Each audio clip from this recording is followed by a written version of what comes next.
Sparta did not begin as a city of legends. It began as a place of danger.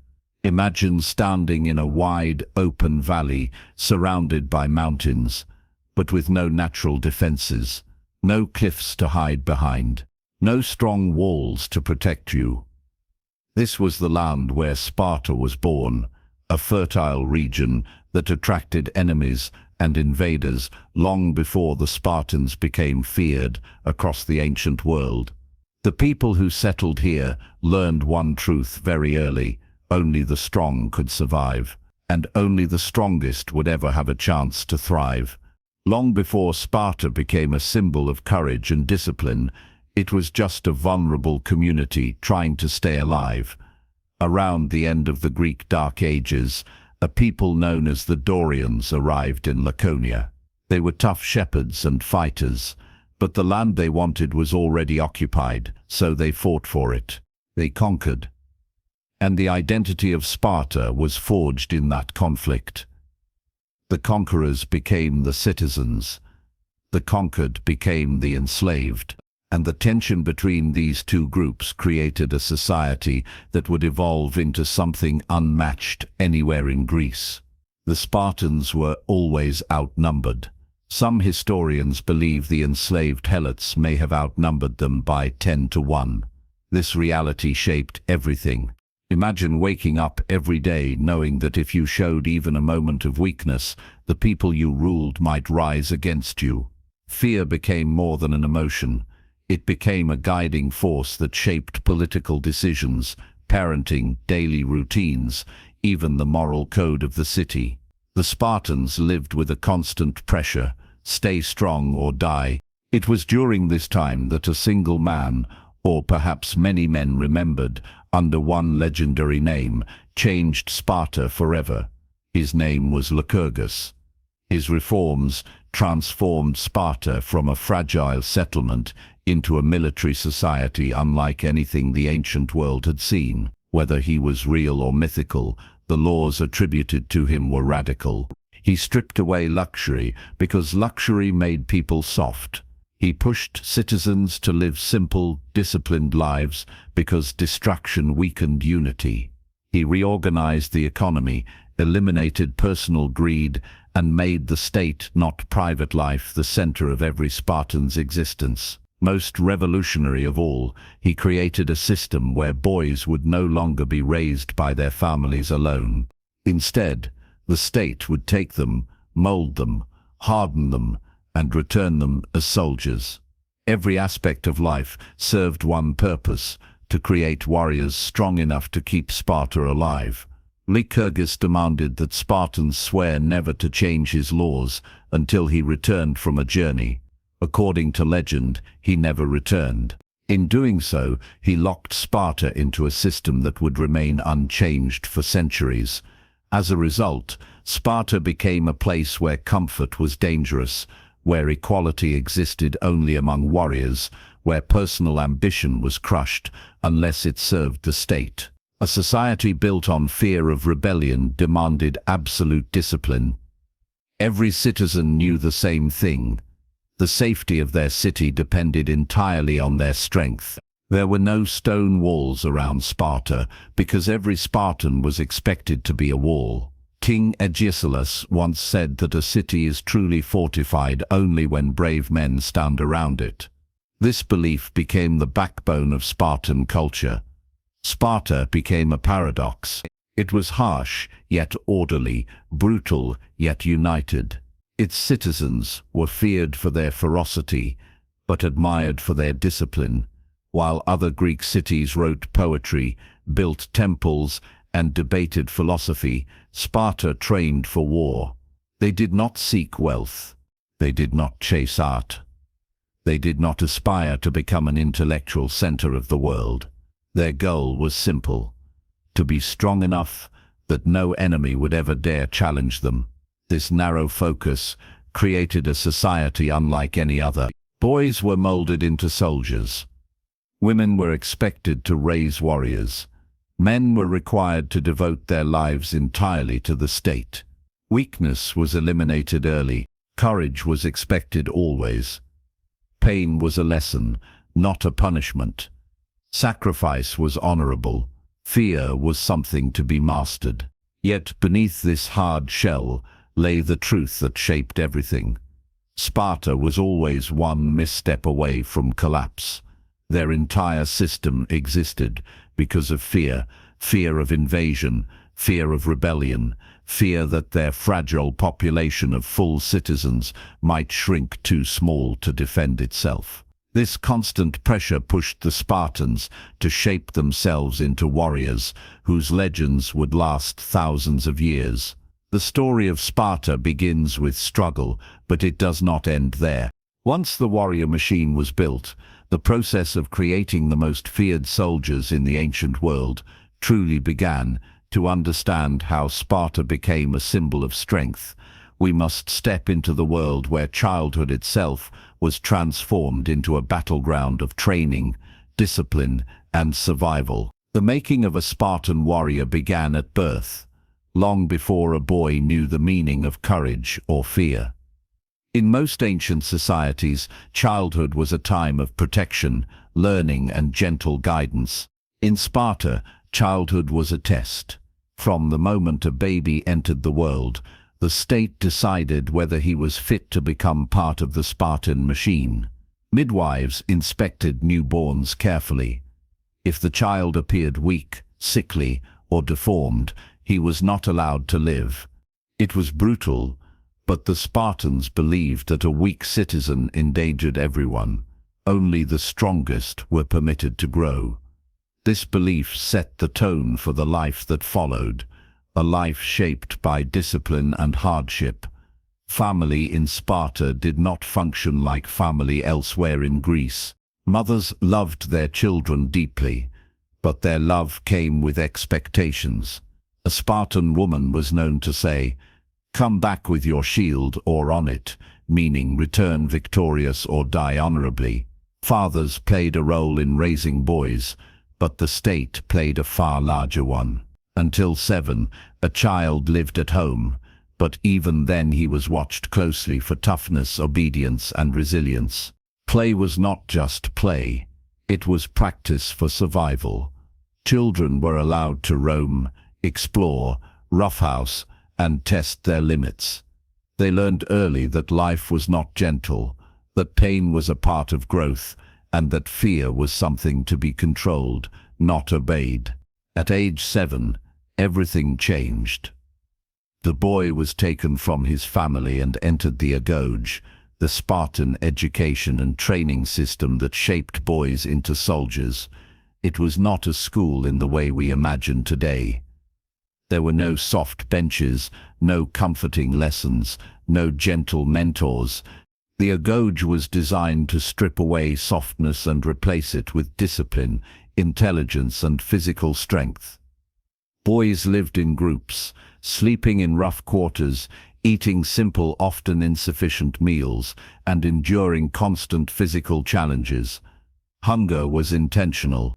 The boys were encouraged to steal food, not because Spartan leaders wanted them to become thieves, but because they wanted them to learn cunning, stealth, and resourcefulness. If a boy was caught, he was punished, not for stealing, but for failing to do it well.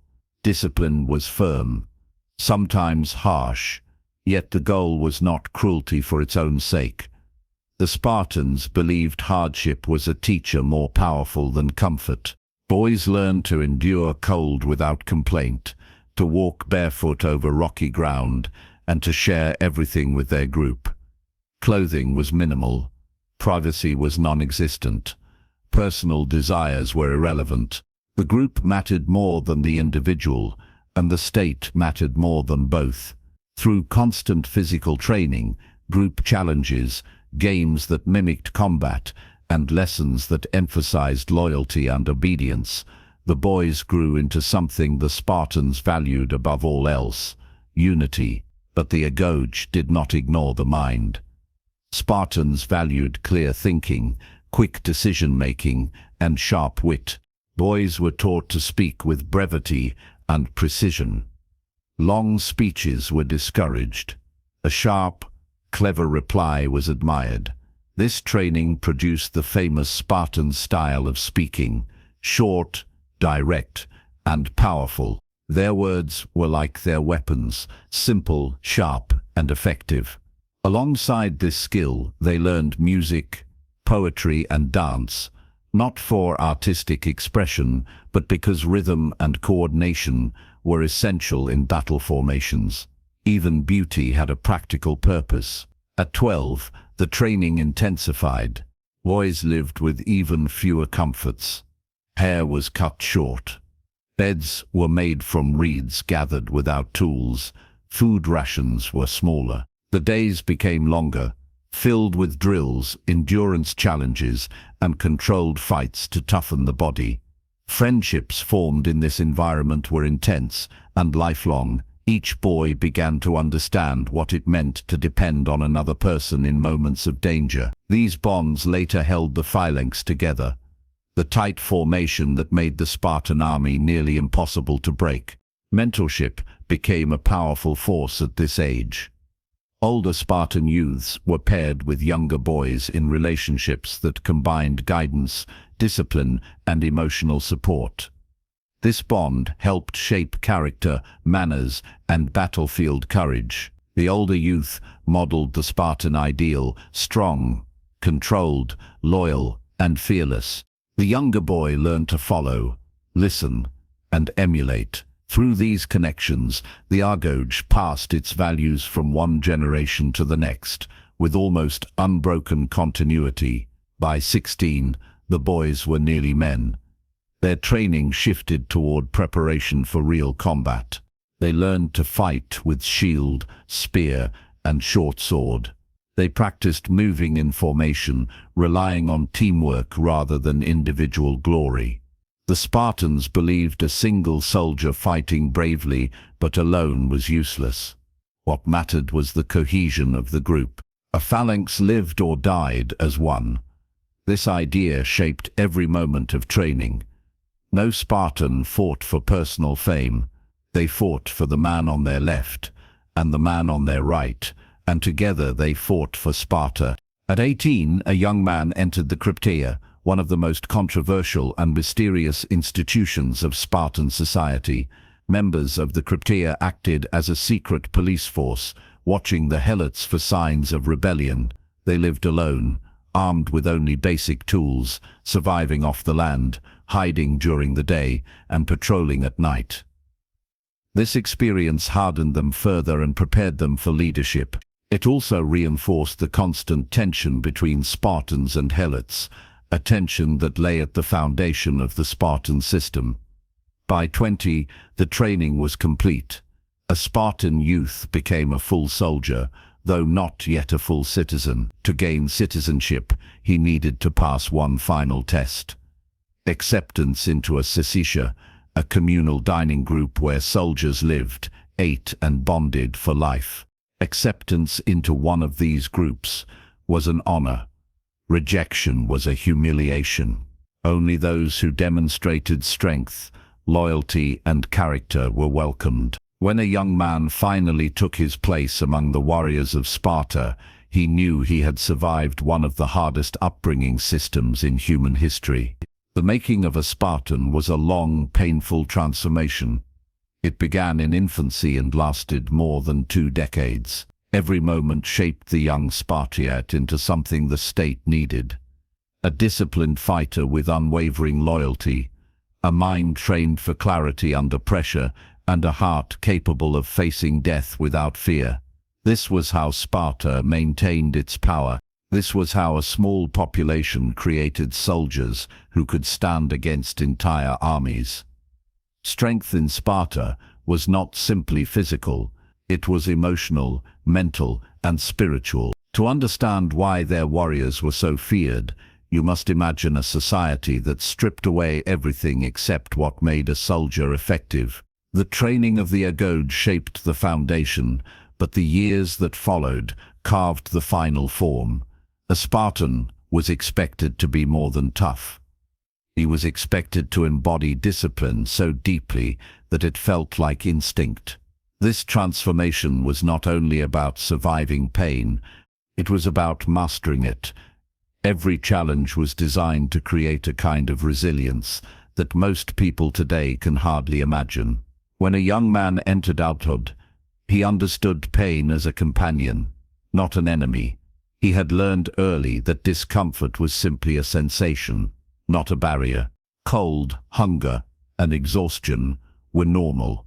They did not complain, not because complaining was forbidden, but because it was pointless. To a Spartan, complaint solved nothing. Action solved everything.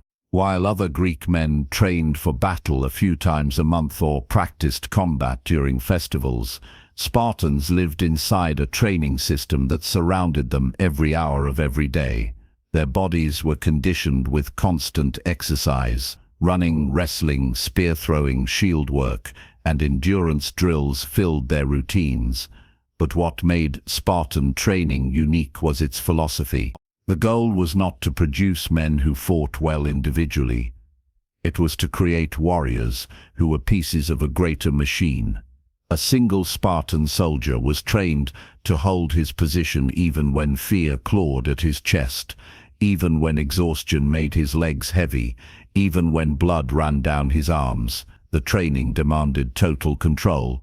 Courage was not the absence of fear. It was obedience to the mission despite it. Punishment in Sparta was not inflicted out of cruelty, but as a tool to build clarity. A Spartan boy or man could be struck with a whip, not because he disobeyed, but because he hesitated. A moment of hesitation in battle could mean death for the entire formation. Fear had to be mastered, not merely endured.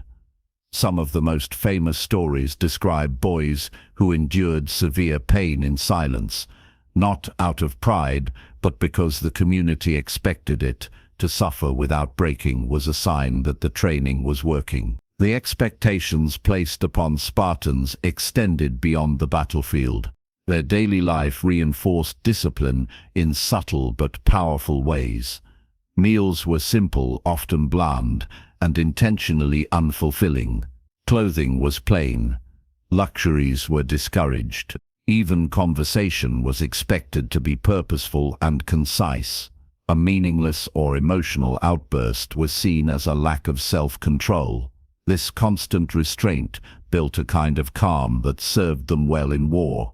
Their minds were trained to stay steady in chaos. One of the most feared aspects of Spartan discipline was their ability to move as one. In battle, the Spartan phalanx was a living wall. Each man's shield protected not only himself, but the warrior beside him. That single fact shaped everything about their training. They learned to trust each other completely, to follow commands without hesitation, and to judge the distance, timing, and rhythm of an advancing enemy with frightening precision. They drilled formation changes, practiced shoulder-to-shoulder movements, and repeated coordinated steps until their bodies moved automatically. To break formation was worse than cowardice. It was betrayal. Their verses included intense mock battles. These were not playful sparring matches, but controlled chaos. Warriors learned how to be aggressive without losing their heads, how to strike with force but remain aware of their position, and how to rely on the strength of their shield as much as the sharpness of their spear. Every blow, every step, every shout was part of a larger symphony of violence that the Spartans turned into an art. Mental discipline was just as important. Spartans trained their minds to remain calm in the face of pressure. They learned to make decisions quickly, to think clearly even under duress, and to assess danger with cold rationality. In many ways, the Spartans were early psychologists. They understood that fear spreads faster than fire. If one man panicked, the entire line could crumble. So they trained to suppress fear, not by force, but by repetition. They encountered fear so often that it lost its control over them. Their discipline extended to social behavior. Spartans observed each other constantly. Every mistake, every moment of weakness, every sign of selfishness was noticed. This vigilant culture created accountability that pushed each man to uphold the highest standard. A Spartan who failed his comrades faced shame more painful than any wound. Honor was their lifeblood. They guarded it fiercely, knowing it was tied to the survival of the state. Even their leisure activities reinforced discipline. Music and dance were not simply for entertainment, but for training coordination. Competitive games were designed to build endurance and teamwork. Festivities rarely included alcohol, and when they did, it was controlled. Drunkenness was permitted only among helotes, deliberately shown to Spartan youths as an example of what undisciplined behavior looked like. Over time, the discipline became part of their identity. A Spartan did not act brave. He was brave. He did not pretend to be strong. He lived strength. Their training was so effective that enemies believed Spartans were born rather than made. But they were made through years of constant trials, relentless expectations, and a belief that personal sacrifice was not only necessary, but honorable. This mindset allowed Spartans to hold the line when others would have run. It allowed them to fight, outnumbered, without hesitation. It allowed 300 men to stand at Thermopylae against a vast empire, not out of madness, but out of discipline. Every story of Spartan heroism traces back to the same foundation: unbreakable self-control. The discipline they embraced defined them. It became their armor just as much as their bronze breastplates. It made them impossible to intimidate, impossible to sway, and nearly impossible to defeat. Sparta's strength did not rest in their weapons or numbers, but in their mindsets. They were a society that believed true power came from training the will, not just the body. Women in Sparta lived lives unlike any other women in the ancient world. While most Greek city-states expected women to remain inside the home, quiet, obedient, and invisible, Sparta did the opposite. Spartan women were raised to be confident, outspoken, and physically strong. They were not warriors, but they were essential to Sparta's warrior system. The state believed that strong women produced strong children, and strong children protected the city. So, from birth, a Spartan girl entered a world that demanded excellence, resilience, and pride. A young Spartan girl grew up watching her brothers train in the agoge, but she was not idle. She trained as well, though her exercises were different. She ran, wrestled, threw javelins, and practiced athletic drills designed to build stamina and strength. Her training was not for combat, but for motherhood. The Spartans believed that a weak woman could not bear a strong soldier, so girls were encouraged to embrace physical fitness with the same seriousness boys gave to their military drills. They learned early that their bodies mattered, that health was a duty, and that endurance was a virtue. Education for Spartan girls went far beyond fitness. They learned reading, writing, poetry, and music skills rarely taught to women elsewhere in Greece. But the most important lessons were about character. Spartan girls were encouraged to speak boldly, to defend their views with intelligence, and to reject fear. They were not required to hide behind modesty or silence. Instead, they were expected to embody the same clarity, discipline, and mental strength that defined Spartan men. A Spartan woman's voice carried weight, not only inside the household but across the community. This influence extended into marriage. Unlike the arranged childhood marriages common in other Greek cities, Spartan marriages took place later, usually when both partners were physically mature. The relationship between husband and wife in Sparta was unusual. Husbands spent almost all their time living and eating with their military groups, not at home. Wives ran the household in their absence. They managed land, property, and helots. They oversaw finances and ensured daily life functioned smoothly. In many ways, Spartan women were the economic backbone of the city. These responsibilities gave them a level of freedom and authority unheard of in the ancient world. Athenian men often mocked Spartan women, calling them bold, loud, and uncontrollable. But Spartans saw these traits as strengths. They believed that a woman who was confident in speech would raise sons who were confident in battle. A common belief in Sparta was that mothers shaped the courage of the next generation. A frightened mother raised a frightened soldier. A strong mother raised a Spartan. This courage was not theoretical. Spartan women were expected to demonstrate it. They were known for their sharp wit and harsh honesty. Their statements became legends across Greece. When a foreign woman once asked a Spartan woman why only Spartan women had the power to control their men, she replied, "Because only Spartan women give birth to men." This was not arrogance, but identity. Spartan women believed deeply in their city's mission and saw themselves as active contributors. Motherhood in Sparta came with brutal expectations. A mother was expected to love her children fiercely, but with a love rooted in duty, not overprotection. She was expected to prepare her sons for death, not just for life. When a boy left for war, his mother handed him his shield and reminded him of the code: return with it or on it. This did not mean she wanted him to die. It meant she wanted him to return with honor. A shield symbolized unity. Dropping it meant abandoning the phalanx to a Spartan. That was worse than death. Women also enforced the social pressure that kept men disciplined. If a Spartan returned home without bravery, he faced public shame. Women participated in that shame.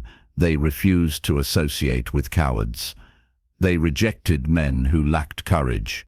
They understood that a single act of cowardice could weaken the entire city. Their approval or scorn had real power, shaping behavior long before a boy ever held a spear. Beyond family life, Spartan women played a role in maintaining cultural identity. They upheld rituals, music, and festivals, preserving the traditions that bound the community together. They led chants, dances, and ceremonies that instilled patriotism and unity. They reminded the youth of their heritage, their duty, and the honor of serving Sparta. Their presence in public ceremonies was not decorative. It was essential. Through their words and actions, they reinforced the values the society lived by. Spartan women also held substantial economic power. They inherited land, owned property, and controlled estates. While Spartan men were often away training or fighting, women managed agricultural production, helot labor, and financial planning. This made them some of the wealthiest and most influential women in the Greek world. Their decisions shaped the city's prosperity and stability. In a sense, Spartan men protected the state with their bodies, while Spartan women sustained it with their leadership. The combination of freedom, responsibility, and respect created a culture where women shaped the identity of Sparta just as much as the soldiers did. They were not fighters on the battlefield, but they were warriors in spirit. Their strength held families together. Their discipline reinforced social order. Their courage inspired the next generation, and their voices became reminders that Sparta's power was not built by men alone. Spartan women lived with pride because they lived with purpose. They believed Sparta was worth every sacrifice. They believed their children were guardians of something larger than themselves, and they believed that their own strength was necessary for the survival of their people. To understand Sparta, you must understand its women. They were the hidden force that kept the city alive through centuries of conflict, hardship, and change. Sparta's military machine was not simply an army. It was a system designed to produce human weapons. To understand why the Spartans achieved such dominance, you must imagine a society that cared for nothing except strength, discipline, and victory. Other Greek cities balanced trade, art, and politics. Sparta stripped all of that away. What remained was a community built like a forge, where every citizen was hammered, shaped, and hardened until they became something greater than themselves. But none of this happened by accident. It began in childhood, long before a man ever touched a shield or spear. The foundations of Sparta's military system were laid silently, relentlessly, every single day. The Spartan boy grew up knowing that his body did not belong to him. It belonged to the state. From a young age, he learned to move silently, to endure pain, to eat little, to speak less, and to accept suffering without complaint. Pain was not an enemy, it was a tool. Hunger was not misfortune, it was practice.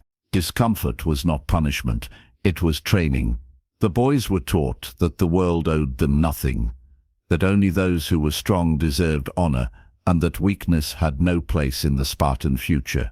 By the time they reached adolescence, the transformation was already underway. Their muscles hardened, their instincts sharpened, and their minds became conditioned to prioritize duty over comfort. At 18, they were close to adulthood, but not yet soldiers. They became part of a transitional force known as the amphibians, patrolling borders, stalking through forests, and hunting anything that moved. These were critical years. Young men learned to operate in small groups, to navigate harsh terrain, and to disappear into the landscape like shadows. They learned endurance, patience, and the art of killing quickly. The Spartan military system depended on this phase to refine every lesson drilled into them since childhood. If a young man broke under pressure, if he failed to function as part of a silent, disciplined unit, he would never wear the red cloak of a true Spartan warrior. Then came 20 years of age, the threshold into the army. Unlike other Greek cities where soldiers simply enlisted or were conscripted, in Sparta, the army was the natural next step in life. It did not mark a beginning, it marked completion. A soldier was assigned to a mess group, a small brotherhood with whom he trained, ate, and fought. These men were closer than family, closer even than blood. A Spartan did not choose them. They were chosen by vote, acceptance, and earned respect. If they rejected him, he was humiliated publicly and lost many of the privileges of citizenship. The state wanted to ensure that every group was bound by loyalty deeper than survival itself. Training did not stop. Even adult soldiers lived in barracks, sleeping on hard beds, waking before dawn for drills. They practiced shield formations daily, perfecting each movement until it became automatic. Every step, thrust, and rotation was synchronized with the men beside them. This unity, this refusal to break formation, was the heart of Spartan power. Enemies could charge with greater numbers, but they rarely broke through the Spartan wall of bronze. The phalanx was not invented by Sparta, but no one else wielded it with such precision. A single line of Spartans held more strength than several lines of ordinary hoplites. Their equipment reflected their philosophy. Spartan shields were heavier than average, designed not only for protection but for stability. The long spear was their primary weapon, used to maintain distance and push opponents back. Their short sword was a tool of necessity, used only when formations collapsed and battle devolved into brutal close combat. The crimson cloak became their trademark because it hid blood, and the bronze armor they wore glimmered beneath the sun like a wall of fire. Every piece of their gear served a purpose. No ornament, no luxury, no unnecessary decoration. Everything was built for effectiveness. Perhaps the most misunderstood part of the Spartan military system is their use of music and rhythm in warfare. To outsiders, it looked strange, even theatrical, but in reality, it was strategic brilliance. Spartan soldiers marched to flute music, keeping their steps synchronized, their minds focused, and their movements unified. It prevented panic, steadied nerves, and transformed hundreds of individuals into one living organism. This was power. This was discipline. This was the essence of Sparta. But the Spartan military system was not just physical. It was psychological. From birth they were taught that flight was dishonor. If a Spartan dropped his shield, he did not disgrace only himself, he endangered the entire phalanx. Because the shield protected the soldier next to him, abandoning it meant abandoning the community. Their mothers reinforced this philosophy with the infamous instruction, "Return with your shield or on it." It was not cruelty, it was expectation. A Spartan who fled would not be welcomed home. His name would be whispered with pity and disgust. This strict military culture shaped not just the army, but every part of Spartan society. Their government functioned as a war machine.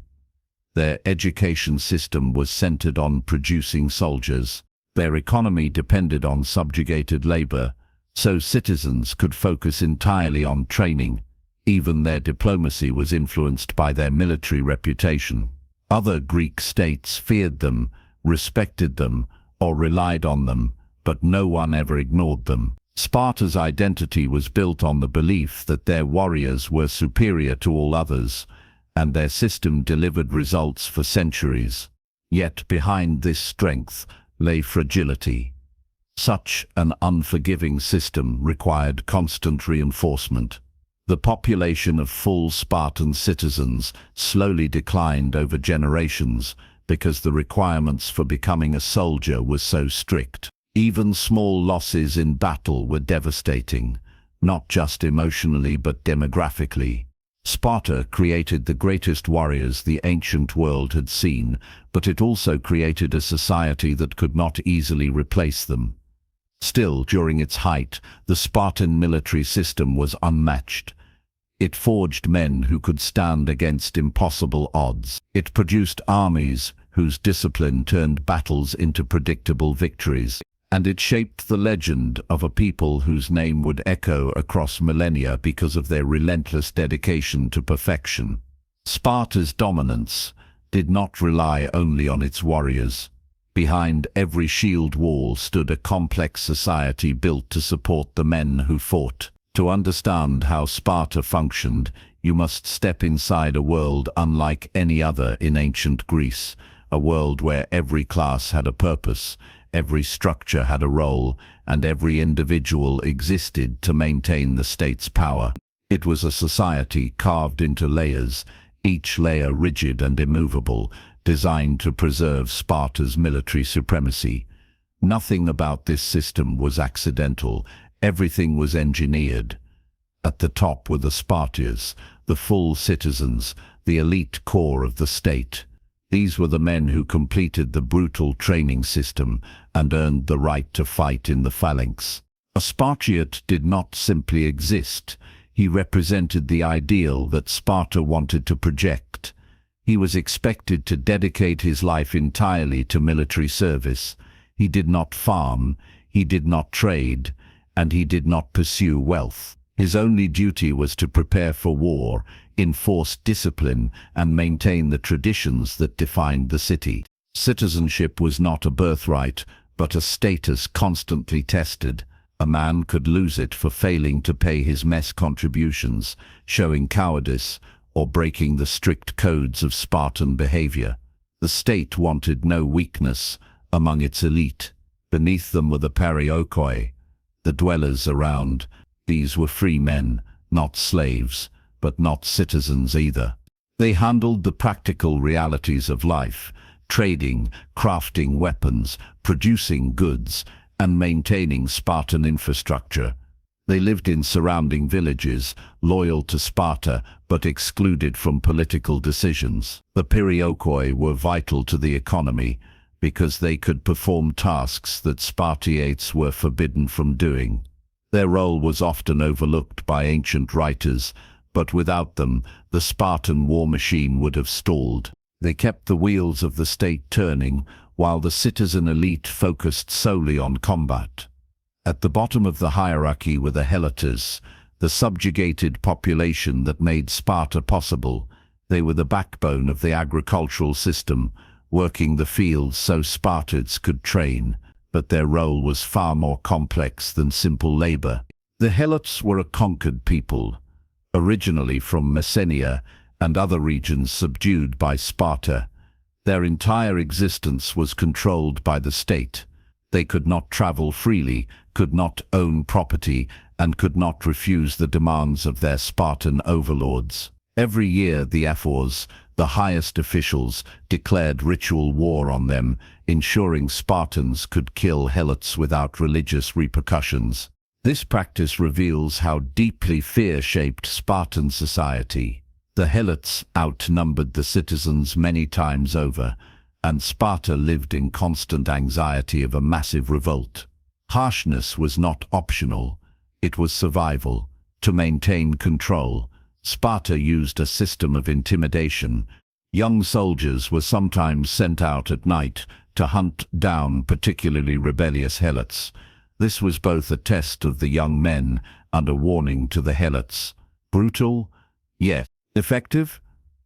Also yes.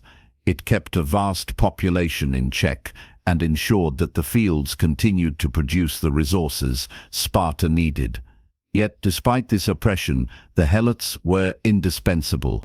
They provided grain, olive oil, wine, and all the essentials that fed the Spartan military. In a strange way, the state depended entirely on the people it feared. The women of Sparta formed another crucial piece of the societal structure. They held more influence and freedom than women in any other Greek city. They could own land, run estates, and manage households independently, because the men were almost always away in training or war. Spartan women were encouraged to be physically strong, outspoken, and assertive. They believed that only strong women could produce strong sons. Motherhood was seen as a patriotic duty, and women were respected for the warriors they brought into the world. A Spartan mother's pride was not in luxury or beauty, but in her children's courage. Their voices shaped the values of the next generation. Then there were the institutions that held this social system together. The dual kingship meant Sparta always had two royal leaders, one to lead in war and one to maintain stability at home. Their power was limited by the ephors, a group of 5 officials elected annually who held extraordinary authority. They could fine, punish, or even remove kings. This created a balance that prevented Sparta from falling into tyranny. The Gerousia, a council of elders, guided long-term policy and judged major criminal cases. Together, these bodies created a government designed to maintain continuity and prevent rapid change. Stability was essential because Sparta saw change as a threat to order. Even the economy reflected Sparta's philosophy. Wealth was viewed with suspicion. Gold and silver currency was banned to avoid greed. Heavy, impractical iron bars served as money, discouraging trade with outsiders. Luxury was considered dangerous because it softened the spirit. Every citizen was expected to live simply, eat simply, and dress simply. Lavishness was weakness. Moderation was strength. These values reinforced the military discipline that Sparta prized. But this rigid society had cracks. The number of full citizens slowly declined because the requirements were so demanding. If a family could not afford the contributions to the mess groups, their sons lost citizenship. If a man displayed cowardice, his status vanished. If a family line failed to produce enough male heirs, it disappeared entirely. Over generations, the elite shrank dramatically. This decline weakened the army, reduced political stability, and increased pressure on the remaining citizens. Still, during its height, Sparta's social structure functioned with unnerving precision. Every class had a duty. Every institution enforced discipline. Every individual served a larger purpose. Together, These layers created a society that could produce unmatched warriors at the cost of personal freedom, economic flexibility, and cultural expression. Sparta sacrificed everything for strength, and for centuries, that sacrifice paid off. The Spartan phalanx was more than a formation. It was the physical embodiment of the city's philosophy. It represented unity, discipline, and unwavering courage. To understand why Sparta dominated the battlefield for centuries, you must imagine hundreds of men moving as one. Each soldier carried a heavy shield that protected both himself and the warrior beside him. Each spear was thrust in perfect timing. Every step, every breath, every action was synchronized. The phalanx was not about individual glory. It was about the collective. And this collective power made Sparta nearly invincible. Training for the phalanx began long before a man reached adulthood. By the time a Spartan entered the army, he had spent more than a decade conditioned to follow orders instantly and without hesitation. His muscles were honed for repetitive motions. His mind was trained to anticipate commands. His instincts had been drilled to maintain formation under chaos, pain, and fear. Even small mistakes could disrupt the line, which is why Spartans demanded perfection from every soldier. Cohesion was more important than courage. Survival depended on unity, not heroics. The phalanx itself was deceptively simple. Rows of soldiers stood shoulder to shoulder, shields overlapping, spears angled forward. From the outside, it might have appeared rigid, but it was flexible in practice. The Spartans drilled endlessly to move as one, rotate without breaking formation, and adjust to terrain. Each man trusted the person next to him with his life. If someone faltered, the entire phalanx risked collapse. The psychological effect on enemies was immediate. Facing a tightly packed wall of bronze and discipline, many opponents faltered before battle even began. Fear and hesitation were enemies as deadly as swords. Spartan soldiers carried the hoplon, a shield designed for both defense and offense. It was heavy, cumbersome, and difficult to wield, but it symbolized the responsibility each man held for his neighbor. Unlike other Greek soldiers, Spartans were drilled to use the shield not only to protect themselves, but to protect the formation. Dropping a shield was a crime of dishonor. It endangered not just the soldier, but the entire line. The phalanx was a collective organism, and each shield was a cell in its living structure. This philosophy created a profound sense of accountability and loyalty. The spear, or dory, was the primary weapon of the phalanx. Spartans learned to thrust in precise, synchronized movements. The spear was used to keep enemies at a distance, to probe weaknesses, and to drive opponents back. In close quarters, they switched to the xiphus, a short sword used when formations broke or battles turned chaotic. Training in both weapons made Spartans versatile, capable of adjusting to any scenario. Each soldier understood not only how to fight, but when to fight, when to advance, and when to hold the line. The phalanx was also a psychological tool. The discipline required to maintain formation under pressure instilled fear in enemies. Opponents knew that once a Spartan line formed, it rarely broke. The soldiers' calm precision, their confidence, and their refusal to retreat created an aura of invincibility. Many battles were decided before swords even clashed, simply because facing a Spartan phalanx was a daunting experience. The psychological edge was as crucial as physical skill. Spartan warfare relied not just on brute force, but on strategy. Leaders coordinated movements with signals, practiced rotations, and rehearsed retreats. Each maneuver was calculated to maximize the effectiveness of the phalanx.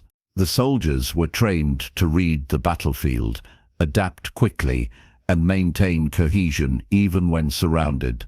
This combination of discipline, equipment, and tactical knowledge made the Spartan army feared across Greece and beyond.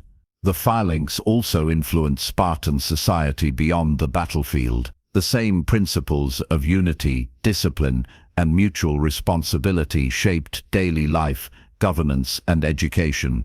Citizens understood that their survival depended on the collective.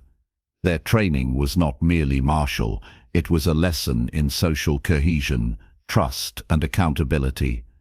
The battlefield became a mirror of the city itself. A strong Sparta required strong citizens, and strong citizens created an unbreakable phalanx.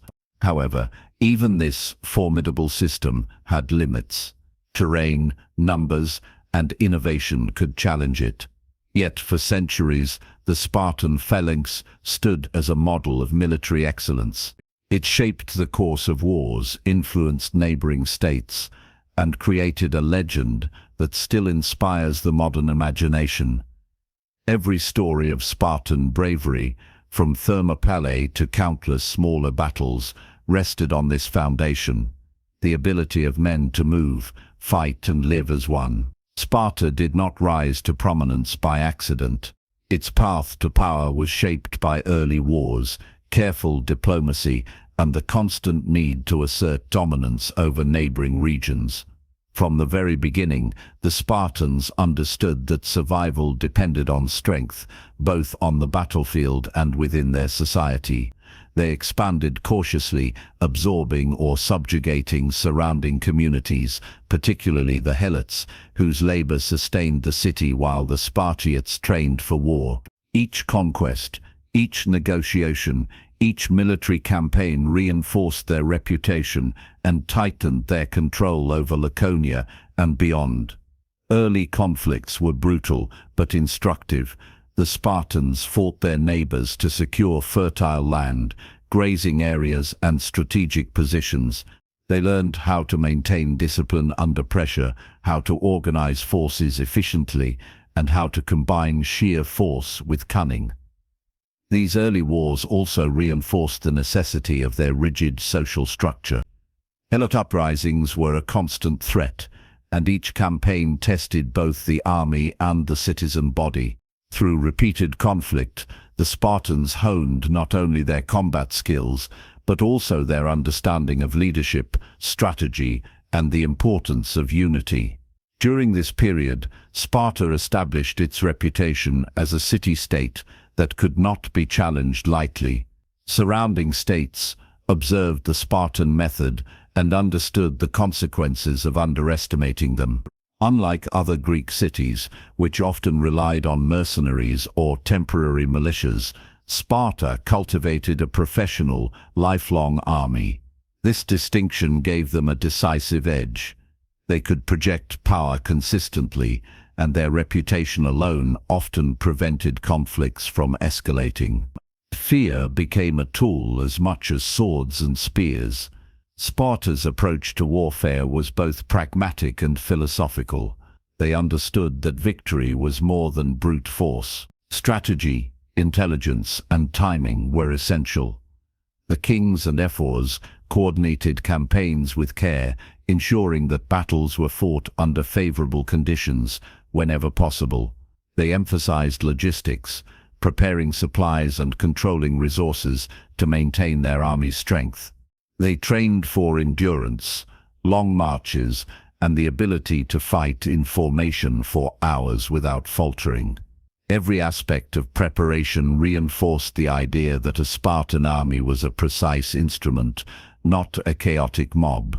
Expansion also had political consequences. Sparta's victories increased its influence across the Peloponnese, giving it allies and imposing a strict hierarchy over conquered territories.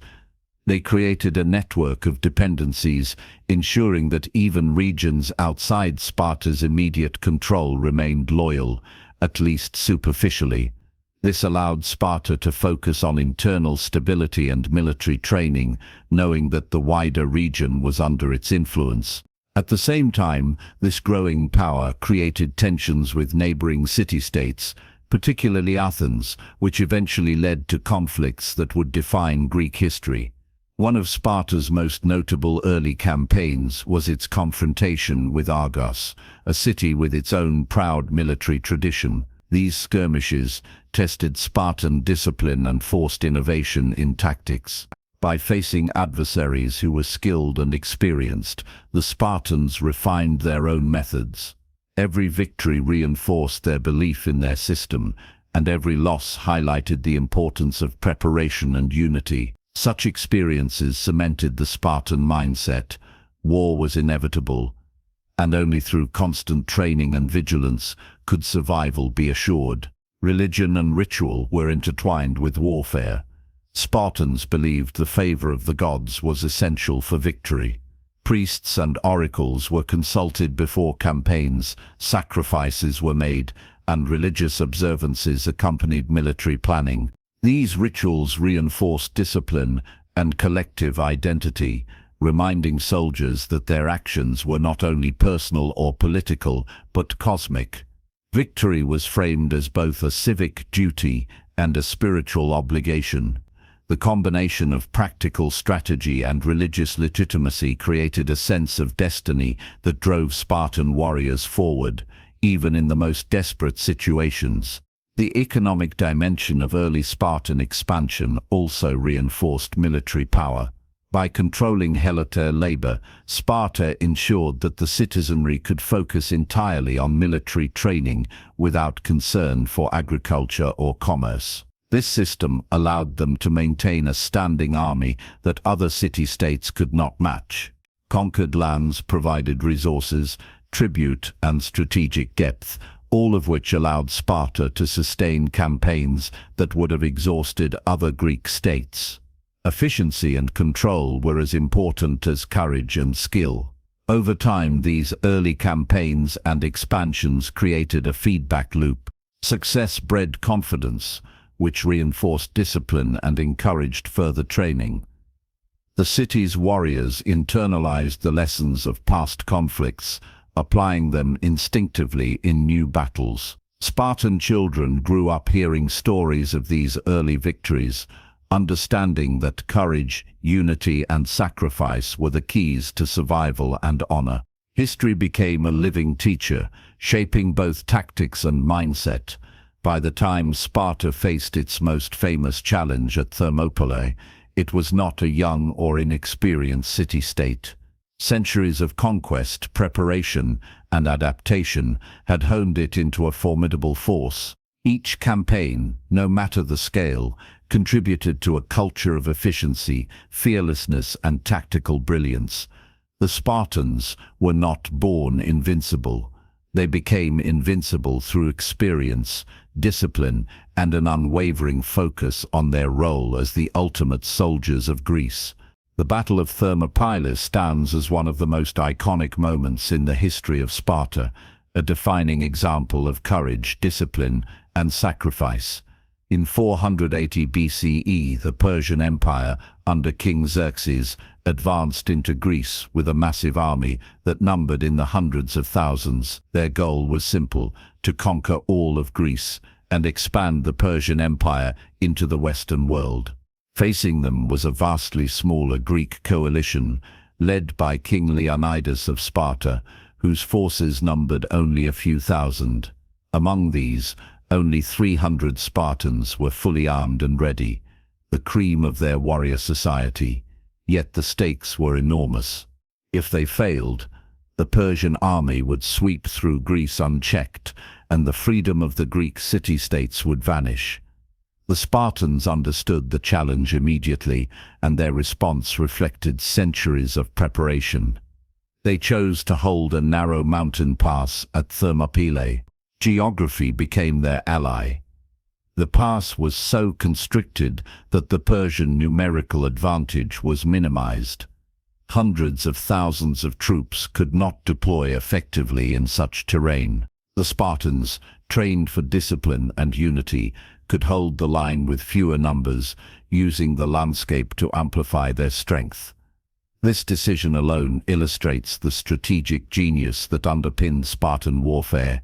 They understood that victory did not rely on raw numbers, but on preparation, cohesion, and tactical positioning. From the very first day, the battle tested Spartan discipline. The Persian army was relentless, sending wave after wave of infantry and cavalry into the pass. Many soldiers might have panicked in the face of such overwhelming odds, but not the Spartans. Every man in the phalanx knew his duty: to protect the man next to him, to maintain formation, and to resist the enemy at all costs.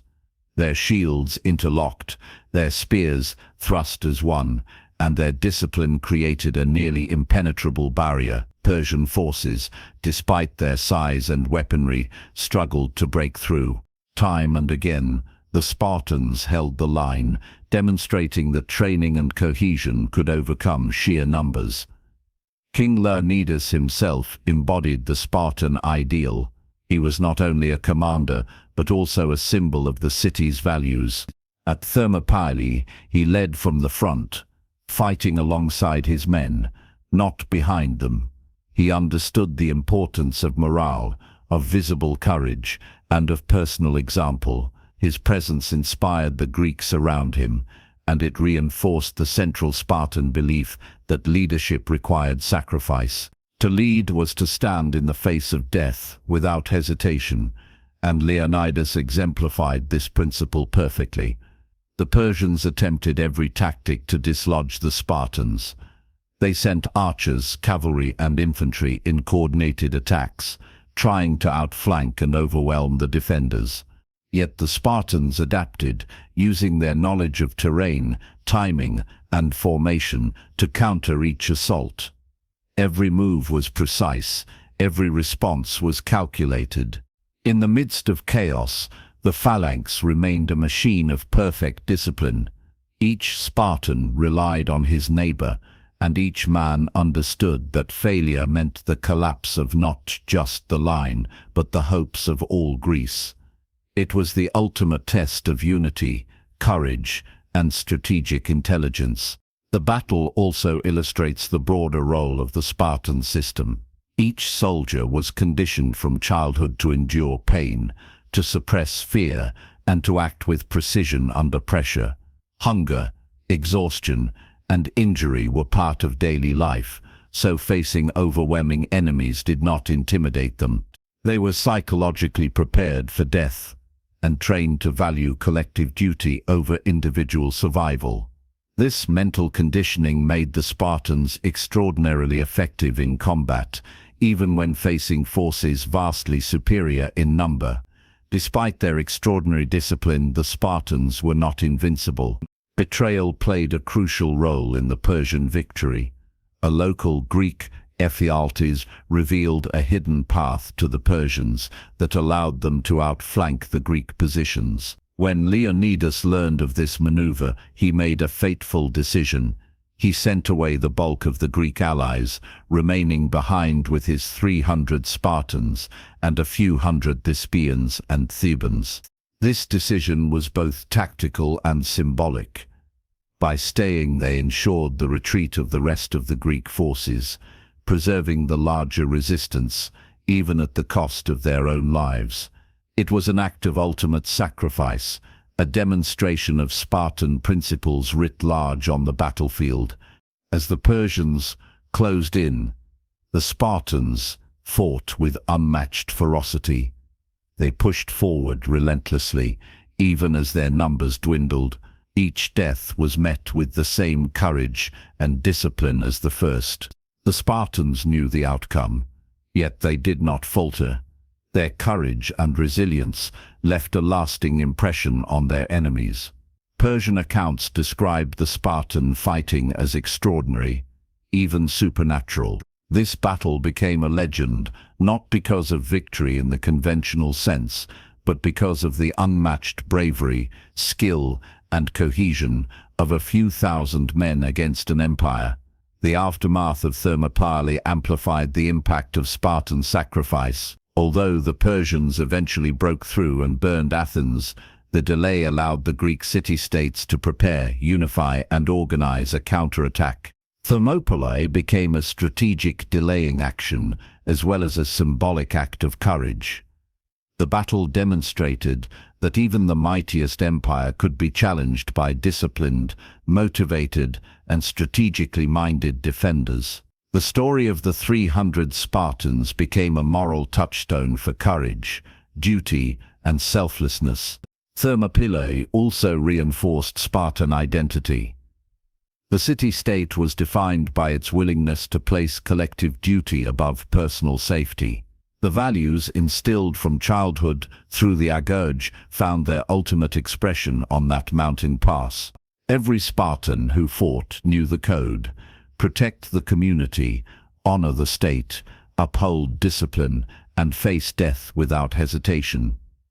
These principles shaped not just military practice, but social structure, governance, and culture. Thermopylae immortalized these ideals, creating a legacy that would influence generations far beyond the Mediterranean.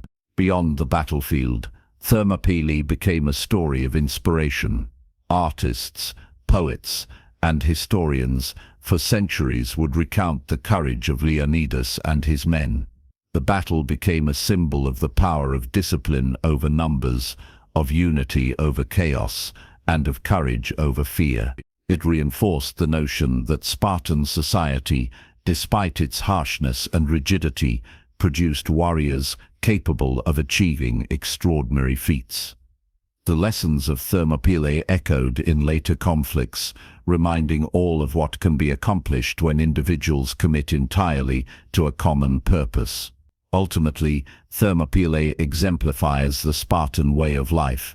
From birth to death, every citizen was prepared for the possibility of ultimate sacrifice. The training, discipline, and philosophy of Sparta found their fullest expression in this battle. It was not simply a fight against an invading army. It was the embodiment of centuries of cultural, social, and military development. The Spartans stood because they were trained to stand, and they fought because they were raised to fight. Every shield, every spear, every life represented the relentless pursuit of excellence and the enduring power of unity. Sparta was more than its warriors. It was a society built on a rigid political system designed to maintain military supremacy and social stability. Unlike other Greek city-states, Sparta's government combined monarchy, oligarchy, and elements of democracy in a unique blend that balanced power, ensured discipline, and prevented chaos. Every institution was designed to reinforce the state's central goal: the creation and maintenance of elite soldiers capable of defending Sparta and projecting power throughout the Peloponnese. At the heart of Spartan government were the two kings. Sparta was unique in having a dual monarchy, a system inherited from its earliest days. One king typically led the army in battle, while the other oversaw domestic affairs and ensured the city remained orderly during wartime. This division of responsibility prevented the concentration of power and reduced the risk of tyranny. Both kings were members of the Agiad and Eurypontid dynasties, families whose lineage traced back to the city's legendary founders. The dual kingship symbolized balance, authority was shared, and decisions required coordination, reinforcing the Spartan emphasis on collective strength over individual dominance. Yet the king's power was far from absolute. The ephors, a group of 5 officials elected annually, held extraordinary authority over both the kings and the citizenry. The ephors could summon and dismiss kings, oversee military campaigns, enforce laws, and manage the Helot population. They were the ultimate enforcers of Spartan discipline, ensuring that even the royal bloodline remained subject to the rules of the state. Their influence extended into education, foreign policy, and legal matters. Ephors acted as both guardians of tradition and regulators of social order, embodying Sparta's belief that structure, not individual will, ensured survival. Complementing the kings and ephors was the gerousia, a council of elders consisting of men over 60 who had already proven themselves as warriors and citizens. The gerousia held advisory and judicial powers, particularly in cases of serious crime and policy decisions. They served as the moral and strategic backbone of the state, combining wisdom born of experience with a commitment to preserving Spartan ideals. The council also proposed legislation to the citizen assembly, ensuring that changes were measured, deliberate, and aligned with the city's militaristic values. The gerousia reflected the Spartan belief that age, experience, and proven loyalty were essential for guiding the state. The citizen assembly, or appella, provided an element of democratic participation, though limited. All male Spartiates over 30 could vote on proposals put forth by the gerousia, usually by simple acclamation. Debate was minimal. Discussion focused on action rather than persuasion. This reinforced Spartan priorities. The city valued obedience, unity, and decisiveness over rhetoric or personal ambition. The appella gave citizens a voice, but within tightly constrained boundaries. Individual opinions mattered only insofar as they supported the cohesion and strength of the state. This complex political system functioned because it reflected Sparta's social hierarchy and military priorities. Spartiates, the elite warrior class, were expected to focus solely on training and combat. They did not farm, trade, or engage in most economic activities. That responsibility fell to the periaukoi, free non-citizens who lived on the periphery of Spartan territory and managed trade, crafts, and production. Meanwhile, helots provided the agricultural labor that sustained the population. The political structure ensured that the Spartiates could dedicate their lives entirely to warfare without distraction.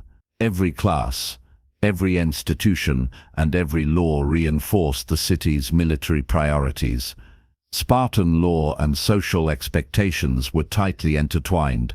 Citizens were expected to live austerely, avoid luxury, and conform to societal norms. Wealth and personal accumulation were discouraged because they could breed inequality and soften the warrior spirit. Land was distributed in plots assigned to families, but those plots were managed collectively through communal messes, where all citizens dined together. These syssitia reinforced equality, loyalty, and mutual responsibility. They reminded every Spartan that individual comfort was secondary to collective survival. Education and upbringing were also tightly regulated. Boys underwent the agoge, the rigorous military and civic training system, while girls were trained in physical fitness and domestic management. These systems were overseen and enforced by the state to ensure that every citizen, male or female, contributed to Sparta's ultimate goal: survival, strength, and dominance. Personal freedom was limited because the collective was paramount. Every Spartan understood that obedience, discipline, and duty were not optional. They were the law of life itself. The Spartan legal system also reflected the city's priorities. Punishments were harsh, but designed to reinforce social cohesion and discipline. Theft, cowardice, or dereliction of duty were met with strict penalties. Laws governed conduct in both public and private life, from military behavior to marriage and property management. These rules ensured that citizens internalized the values of the state. The boundaries between law, morality, and duty blurred, creating a society in which obedience was instinctive, not enforced solely by fear. Foreign policy in Sparta was heavily influenced by its military and political structure. Sparta rarely sought conquest for wealth or territory alone. Its campaigns were strategic, designed to maintain balance, secure borders, and project strength. Diplomacy was disciplined, alliances were calculated, and threats were neutralized decisively. The dual kingship, ephors, gerousia, and assembly ensured that military action was always supported by political stability. Decisions were rarely impulsive. Every choice reflected centuries of institutionalized discipline. Despite its rigidity, Sparta's political system was remarkably resilient. For centuries, it maintained cohesion, even as external pressures mounted. Internal dissent was minimized by overlapping layers of authority, communal obligations, and shared purpose. The result was a city-state capable of producing warriors, managing a subjugated population, and defending its territory with unmatched effectiveness. Sparta was not merely a military power, it was a society engineered for survival, where governance, law, education, and social hierarchy all served one goal: the creation of elite soldiers capable of protecting the state. The Spartan political model left a lasting impression on history. It demonstrated how a society could subordinate individual desires to collective strength without total collapse. The dual monarchy, the ephors, the gerousia, and the assembly combined to create a balance of power that preserved stability, enforced discipline, and maintained social cohesion. This system allowed Sparta to endure as a military superpower for centuries, even as neighboring city-states flourished in commerce, philosophy, and art. Its political genius lay in its ability to mirror the structure, priorities, and values of the warriors it produced. Sparta's economy was unlike that of any other Greek city-state. While Athens and others thrived on trade, wealth accumulation, and maritime commerce, Sparta deliberately limited economic activity among its citizens. The purpose of this was clear. Every Spartiate's life was dedicated to warfare, and no distractions could be allowed. Gold and silver were discouraged, even banned in favor of cumbersome iron bars meant to prevent hoarding and trade. Luxury was seen as dangerous, capable of softening citizens and undermining discipline.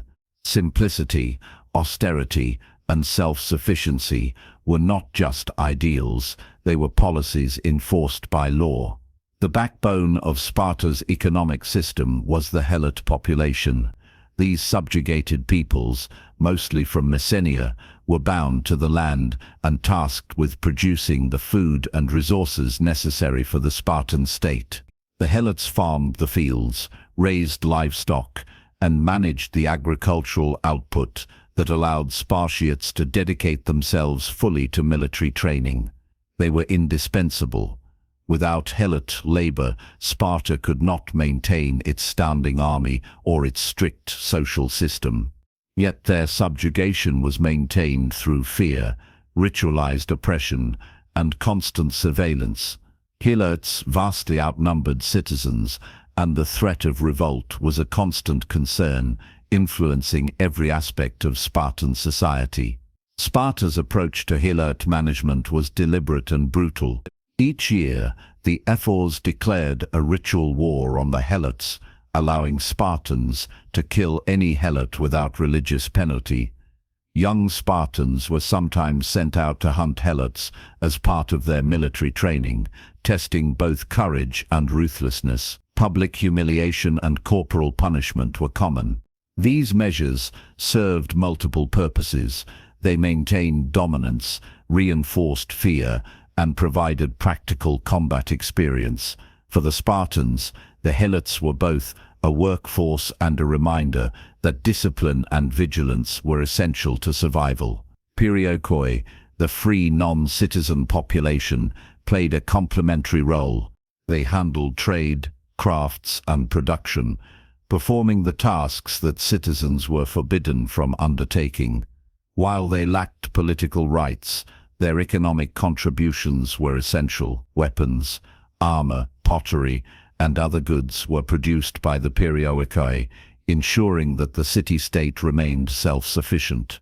Their labor allowed Spartiates to focus entirely on martial training, creating a division of labor that maximized military efficiency. Every economic role, from agriculture to craftsmanship, was structured to reinforce Sparta's overarching priorities. Communal living reinforced economic equality among citizens. Spartiates ate together in messes, known as syssitia, and contributed a fixed portion of resources to these communal meals.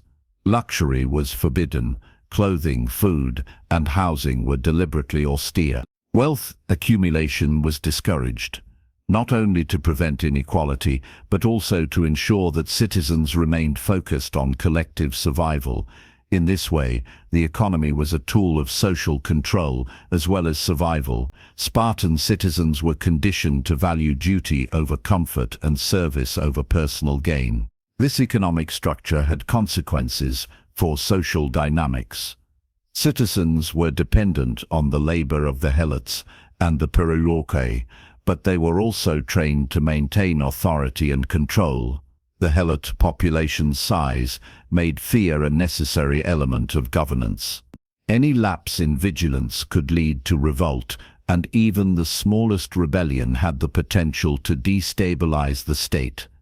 Spartan society created institutions and rituals designed to enforce obedience and remind citizens of their role as both warriors and governors. Public punishments, annual hunts, and strict laws all reinforced the social hierarchy. Land ownership was another pillar of Spartan economic policy. Every Spartan male was granted a plot of land, known as a kleros, which was farmed by helotus. Ownership came with responsibilities, including contributing to the syssitia and maintaining loyalty to the state. These plots were intended to provide stability and sustain the military class without distracting them from training. Land was not a source of personal wealth, but a tool for sustaining communal and military priorities. Despite its rigidity, the Spartan economy was effective in supporting a warrior society. Citizens were freed from labor, disciplined in austerity, and focused entirely on training and defense. Resources were organized to maximize military readiness. The division of labor, coupled with strict social control, allowed Sparta to maintain a small but elite citizen class capable of extraordinary feats on the battlefield. The system created efficiency, stability, and resilience, even if it limited cultural and commercial development. However, this economic model also had long-term vulnerabilities. The reliance on helot labor made the state inherently fragile.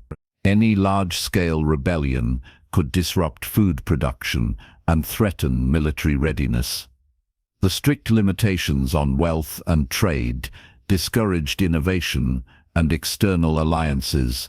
While Sparta was incredibly effective for centuries, its economy was designed for stability rather than growth. This rigidity would later contribute to the decline of its dominance as neighboring city-states adapted more flexible economic and military strategies.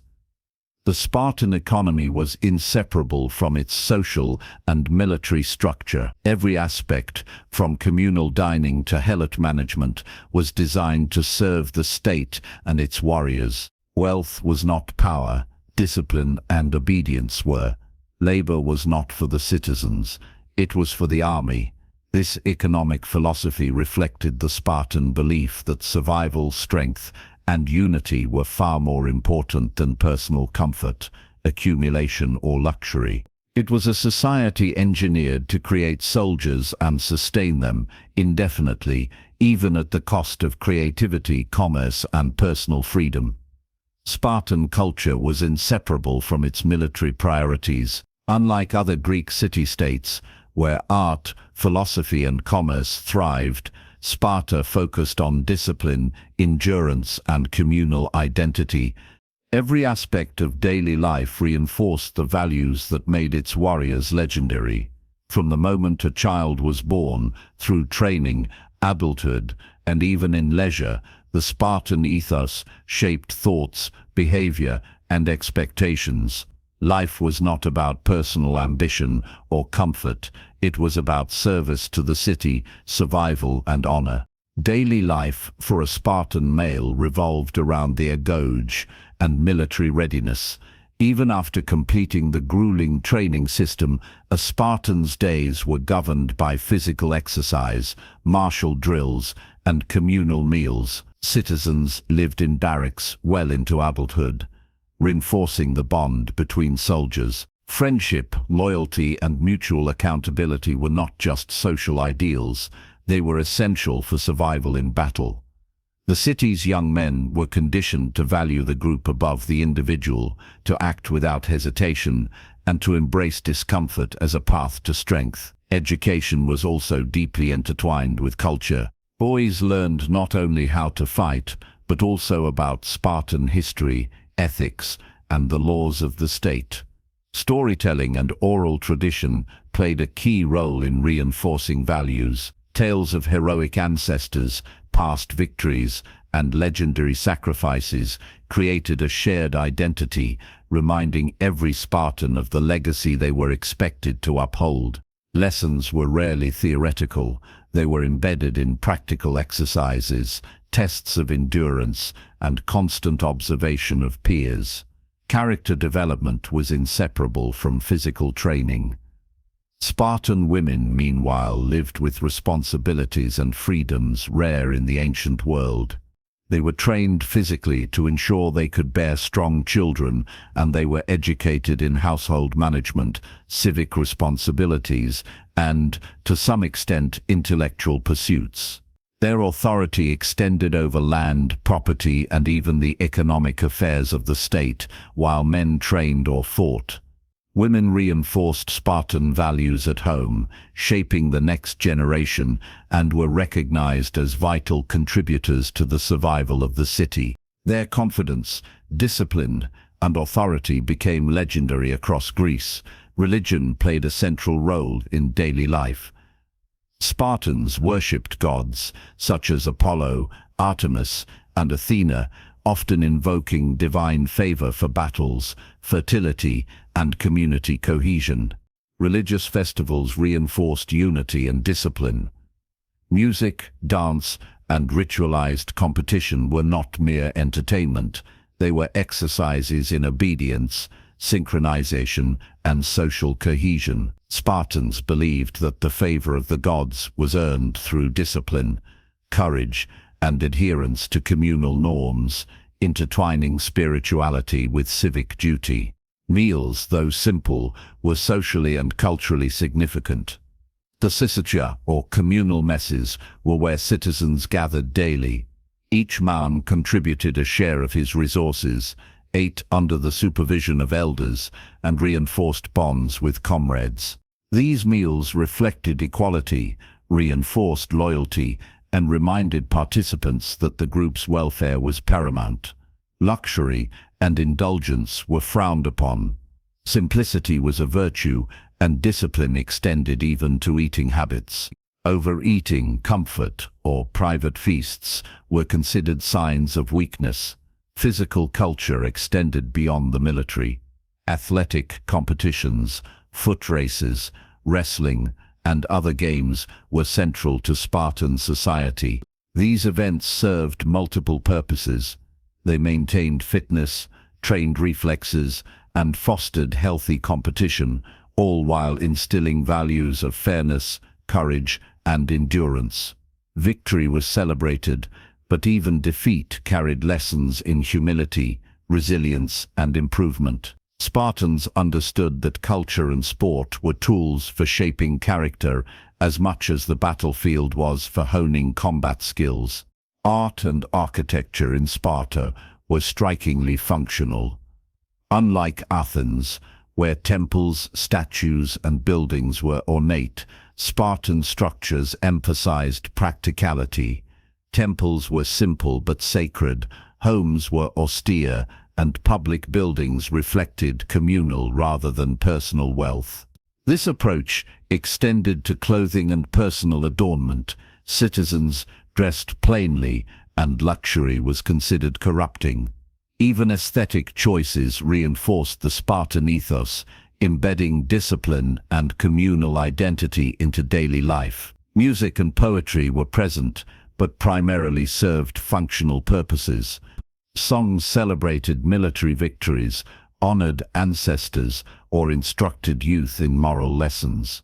Poetry was often recited publicly, reinforcing civic values and loyalty. Unlike other Greek cities where art could be individualistic or indulgent, in Sparta it was collective, instructional, and purposeful. Cultural expression was tolerated only insofar as it served the community and reinforced the shared identity of the state. Even leisure was regimented. Citizens could relax, compete in games, or participate in festivals, but always within boundaries set by the state. Excess, indulgence, or private luxury was discouraged. The constant presence of discipline in every aspect of life created a culture in which identity, behavior, and social cohesion were inseparable from the demands of the city. The impact of this cultural system extended to the battlefield. Spartans were not only physically prepared, but psychologically conditioned to endure hardship, maintain cohesion, and act with courage. Their culture created warriors who internalized the values of discipline, loyalty, and sacrifice from birth. Every aspect of daily life, from meals to music to athletic competition, contributed to the creation of citizens who were ready for the ultimate test, defending their city and honor without hesitation. In essence, Spartan culture was a reflection of its priorities. Individual desires were secondary to communal survival. Comfort was sacrificed for discipline. Art, religion, sport, and education were tools to reinforce cohesion, courage, and resilience. It was a society that left nothing to chance, ensuring that every citizen, male or female, was prepared to contribute to the state's survival and glory. After Thermopylae, Sparta's reputation as a military powerhouse was cemented, but their role in Greek warfare extended far beyond a single legendary stand. Sparta became the de facto leader of the Greek city-states in resistance against the Persian Empire and later in conflicts with other Greek powers, particularly Athens. Its military campaigns were defined not only by courage and discipline, but also by strategic calculation, logistical expertise, and a rigid adherence to Spartan ideals. Every battle, siege, and maneuver reflected the values instilled over generations: unity, endurance, and unwavering commitment to the collective. One of Sparta's most critical campaigns came during the Greco-Persian Wars, following Thermopylae. The Persian army, though temporarily delayed, remained a significant threat. Spartan-led coalitions coordinated naval and land forces, demonstrating tactical flexibility despite the city's traditional focus on land warfare. At the Battle of Plataea in 479 BCE, Spartan forces under the command of Pausanias delivered a decisive blow to the Persians. Here, Sparta showcased not only physical might, but also strategic planning. Their ability to coordinate with allied city-states, manage logistics, and maintain discipline over extended campaigns highlighted the broader capabilities of Spartan military organization. Beyond the Persian threat, Sparta frequently engaged in conflicts to secure dominance over the Peloponnese and other Greek territories. These campaigns were often designed to subjugate rival cities, enforce tribute from allies, or maintain control over Helot populations. The Spartans understood that military campaigns were as much about politics and social control as they were about combat. Victory ensured economic stability, strengthened loyalty, and reinforced the social hierarchy that supported their warrior society. One of the defining aspects of Spartan campaigns was their reliance on the phalanx and collective discipline. Even against larger, better-equipped forces, Spartan troops were able to hold ground and inflict disproportionate casualties due to their training, cohesion, and strategic use of terrain. They mastered defensive sieges, ambushes, and frontal engagements alike, demonstrating adaptability within the framework of their rigorous military doctrine. This flexibility allowed Sparta to maintain influence over Greece for centuries, despite having a smaller population than many of its rivals. The Peloponnesian Wars between Sparta and Athens revealed both the strength and limitations of Spartan military power.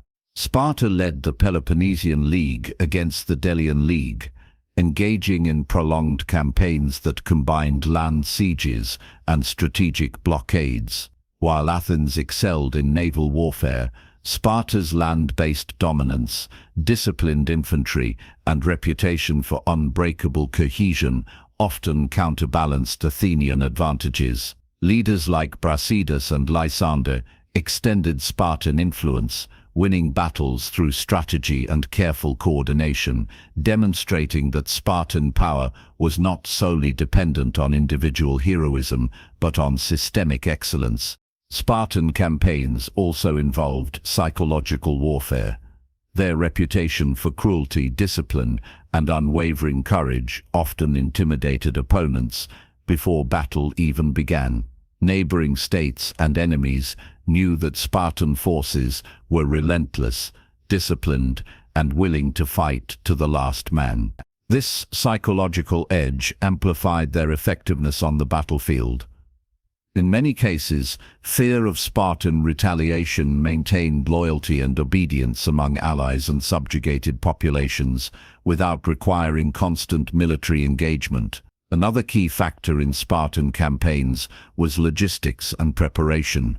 Unlike many other Greek city-states, Sparta meticulously managed supplies, ensured the readiness of troops, and maintained strong lines of communication.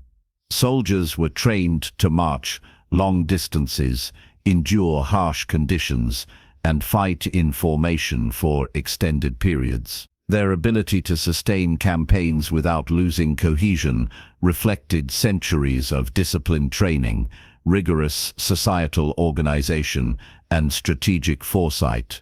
However, prolonged campaigns also exposed the vulnerabilities of Sparta. Its rigid social and economic systems, reliant on helota labor and a small citizen class, limited its ability to sustain losses over time. Long wars strained resources, reduced manpower, and increased internal tension. These challenges became particularly evident during the later stages of the Peloponnesian Wars, when Sparta's overextension and reliance on mercenaries demonstrated the limits of its traditional model. Despite these weaknesses, Spartan leadership and disciplined troops remained formidable, capable of decisive victories, even under difficult conditions. Spartan military campaigns were not purely destructive. They also reinforced the values and cohesion of Spartan society. Soldiers returning from campaigns brought experience, knowledge, and prestige back to their communities. Victory reinforced the social hierarchy, validated the strict upbringing of Spartan youth, and maintained the legitimacy of the political institutions that governed daily life. Every battle, siege, or maneuver served as both a practical and symbolic reinforcement of Spartan ideals. The legacy of these campaigns extended far beyond the immediate outcomes of individual battles. Sparta's approach to war influenced neighboring city-states and later civilizations. Its emphasis on discipline, cohesion, and collective duty became a model studied by historians, generals, and philosophers alike. While Sparta would eventually decline, the techniques, strategies, and cultural values honed in centuries of conflict left an indelible mark on military history. Even outside Greece, the reputation of Spartan forces traveled widely. From Persia to Rome, leaders recognized that facing Spartan soldiers meant confronting a society dedicated entirely to war, discipline, and unbreakable loyalty. The combination of rigorous training, social cohesion, strategic planning, and psychological advantage created a military power that transcended numerical limitations. Spartan campaigns were not just about winning battles. They were about projecting power, sustaining a social system, and embodying a philosophy of collective duty and endurance. In summary, Sparta's military campaigns exemplify the city-state's approach to power. They combine discipline, strategy, preparation, and psychological warfare in a system designed to maximize effectiveness despite demographic constraints. These campaigns reinforced social hierarchies, strengthened the political system, and instilled enduring values of courage, unity, and sacrifice. Through their actions, the Spartans became the standard by which all other Greek armies were judged, leaving a legacy of military excellence that would resonate for centuries. By the 4th century BCE, Sparta's dominance, once seemingly unassailable, began to waver.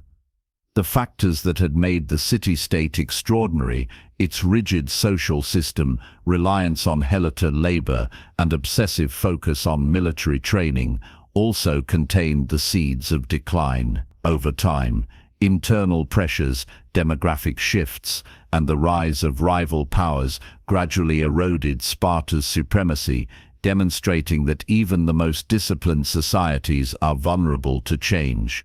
One of the most critical challenges was demographic decline.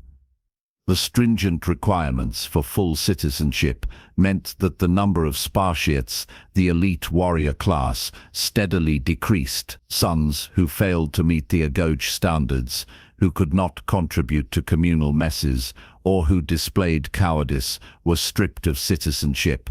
Families that produced few male heirs contributed further to the shrinking elite. Over centuries, this caused a significant reduction in the pool of trained, fully enfranchised citizens. By the later stages of Spartan dominance, the number of active Spartiates was dangerously low, limiting the city's ability to field large armies without relying on allies or mercenaries. Economic rigidity also contributed to Sparta's vulnerability. The city's refusal to engage in trade, accumulation of wealth, or maritime commerce meant that it lacked the financial flexibility of Athens or other Greek states. While the helot system sustained the Spartan army for centuries, it was inherently fragile. Any large-scale rebellion could disrupt food production and weaken military readiness. Sparta's iron-based economy, designed to prevent indulgence, also limited innovation and adaptation, leaving the city less prepared to meet changing political and military landscapes. The helot population remained both indispensable and dangerous. Outnumbering the Spartiates by multiples, helots were a constant internal threat. Periodic revolts required military attention and resources, and the fear of rebellion shaped Spartan society profoundly. The reliance on terror, ritualized oppression, and constant surveillance could maintain control temporarily, but could not address the underlying vulnerability of a small elite ruling over a much larger population. This structural tension persisted throughout Spartan history, sapping resources and creating long-term instability. Sparta's military model, once unparalleled, also faced challenges from innovation and adaptability in other city-states. Athens developed powerful naval forces, economic strategies, and strategic alliances that counterbalanced Sparta's land-based dominance. The Peloponnesian Wars, while initially favoring Sparta, demonstrated that prolonged conflicts exposed limitations in its rigid approach. Sparta excelled in direct combat, but protracted sieges, naval engagements, and diplomatic maneuvering were less suited to its traditional system.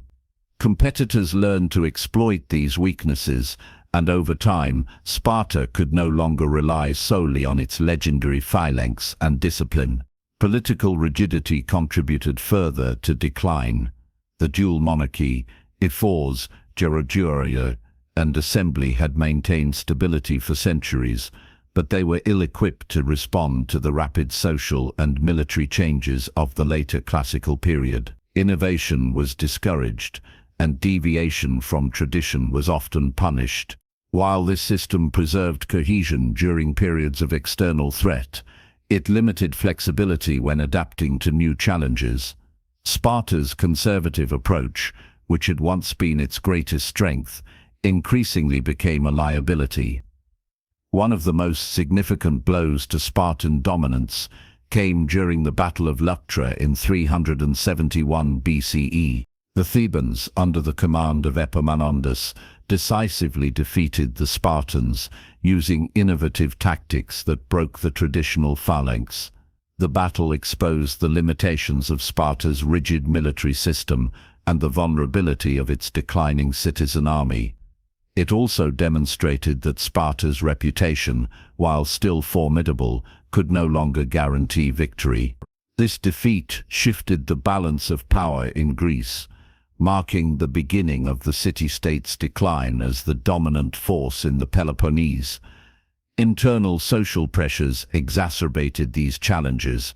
The shrinking citizen population increased dependence on wealthier Spartiates to maintain military obligations, creating inequality within the elite class. Discontent grew among disenfranchised citizens, and the pressure on younger generations to uphold a legacy they could not fully sustain led to tension and instability. The very structures that had once guaranteed discipline and cohesion began to falter under demographic and social stress. Despite these challenges, Sparta remained influential for decades, relying on alliances, reputation, and strategic diplomacy. Its cultural and military legacy continued to inspire fear and respect across Greece. Even as its political power waned, the ideals of Spartan discipline, courage, and loyalty persisted in the collective memory of the Greek world. Philosophers, historians, and later military leaders studied the Spartan system, preserving its lessons for future generations. Ultimately, Sparta's decline illustrates the paradox of its society, a system engineered for perfection, efficiency, and survival was simultaneously fragile, inflexible, and dependent on unsustainable structures. The very features that had allowed Sparta to dominate, rigid social hierarchy, economic austerity, and reliance on a small warrior elite, also limited its ability to adapt to demographic, technological, and political changes. Spartan society was extraordinary, but it was built for endurance in a narrow context rather than flexibility in a changing world. The story of Sparta's fall is not one of failure in courage or discipline.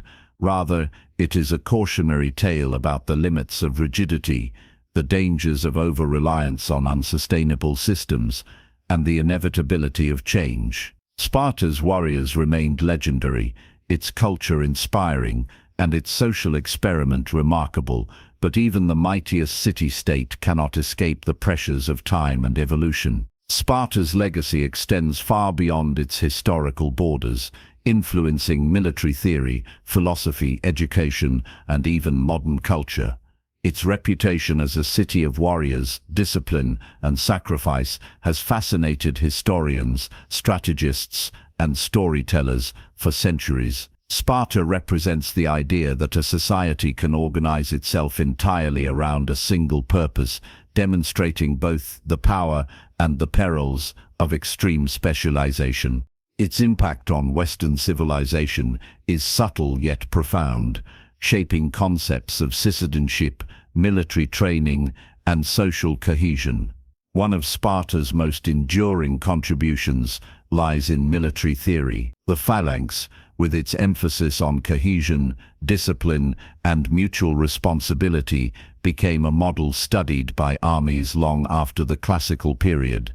Generals from Alexander the Great to Roman commanders admired the Spartan system for its combination of training, organization, and morale. The concept that soldiers must trust one another completely, maintain formation, and fight as a collective rather than as individuals remains a principle in modern military doctrine. Sparta's emphasis on preparation, psychological conditioning, and tactical flexibility provides timeless lessons for warfare.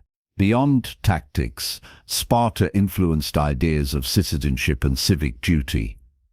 The city-state system placed collective responsibility above personal ambition, teaching that the survival of the community depended on the contributions of every member. While modern societies rarely replicate the extreme rigidity of Spartan life, the notion that individuals have obligations to the state or community continues to resonate. Philosophers like Aristotle studied Sparta as a model of disciplined citizenship, noting both its strengths in cohesion and its limitations in personal freedom and creativity. Education and upbringing also bear Spartan influence. The Agoge, with its emphasis on physical fitness, endurance, moral instruction, and loyalty, provides a historical example of a society using structured education to shape both character and skill. Modern educational philosophies occasionally draw on these principles, emphasizing discipline, teamwork, and resilience.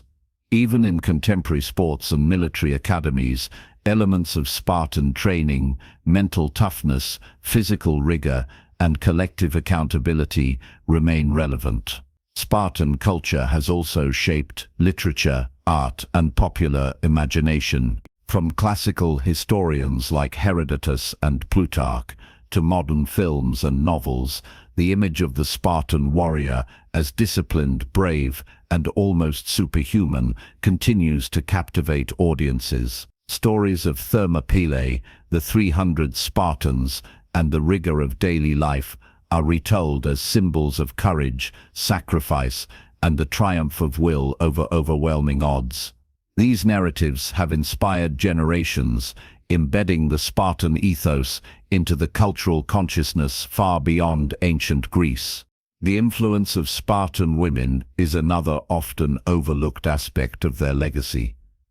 Unlike many contemporary societies, Spartan women enjoyed education, physical training, and considerable social authority.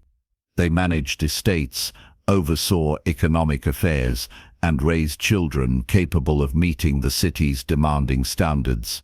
These freedoms and responsibilities provided a model for discussions of women's roles in society, highlighting how structured support and expectation can empower citizens while reinforcing societal priorities.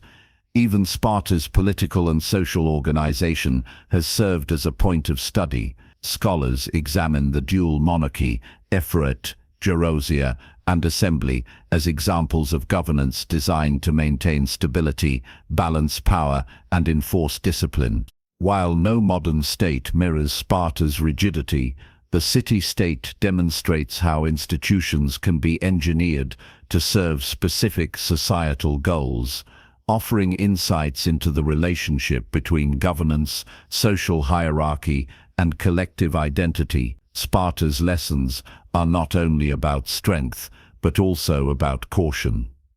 Its decline illustrates the risks of over-specialization, demographic fragility, and resistance to innovation. Scholars, strategists, and policymakers study Sparta to understand both the power and the vulnerability inherent in a society organized around a single overriding purpose. The city's history offers insight into how cultures can achieve greatness, yet still be undone by structural limitations and inflexibility. In popular culture, Sparta continues to symbolize courage, resilience, and uncompromising discipline. Modern adaptations often emphasize heroism, sacrifice, and endurance in the face of overwhelming odds, drawing inspiration from both historical accounts and mythologized narratives. From military mottos to films, Spartan ideals resonate because they capture the human fascination with strength, loyalty, and the potential for ordinary individuals to achieve extraordinary feats. Sparta's influence also extends to modern philosophy and ethics. The tension between individual freedom and collective responsibility, the role of education in shaping character, and the balance between discipline and creativity are debates still relevant today. Spartan society provides a historical case study for these questions, showing the possibilities and perils of extreme social engineering. Its achievements and failures offer lessons for governance, civic planning, and the cultivation of resilient communities. In military, cultural, and philosophical terms, Sparta shaped Western civilization by exemplifying how discipline, courage, and cohesion can produce extraordinary results. Its soldiers became legends, its society a model for study, and its stories a source of inspiration. Yet, Sparta also serves as a reminder that even the most disciplined and successful societies must adapt to survive. Its legacy is both a beacon and a warning. Greatness requires sacrifice, unity, and purpose, but rigidity can undermine even the strongest foundations. The story of Sparta endures because it encapsulates the extremes of human potential. It demonstrates how a society can organize every aspect of life to achieve a singular goal, creating warriors, citizens, and a culture that embodies discipline, loyalty, and courage. At the same time, it warns of the fragility inherent in systems that resist change. For historians, strategists, and anyone seeking inspiration, Sparta offers lessons that are both practical and profound, a testament to human will, the power of collective action, and the timeless allure of courage in the face of overwhelming odds. Sparta's story is ultimately a testament to human ambition, discipline, and the relentless pursuit of excellence. From its earliest days as a small, warlike community in Laconia to its legendary stand at Thermopylae and its campaigns across Greece, Sparta exemplified a society committed entirely to survival, strength, and collective purpose. Every institution, law, and ritual reinforced the idea that the individual existed to serve the state, that courage was a sacred duty, and that unity could overcome even the most overwhelming odds. The enduring fascination with Sparta lies in its paradoxes. It was a society capable of extraordinary feats of bravery and organization, yet it was also rigid, harsh, and dependent on an oppressed class to sustain its way of life. Its citizens were molded into warriors of unparalleled skill, yet demographic decline and economic limitations eventually threatened their dominance. Sparta's story is one of brilliance and fragility, a society that achieved greatness through discipline and sacrifice, but ultimately could not adapt to the shifting tides of history. Sparta's cultural impact resonates far beyond its historical timeline.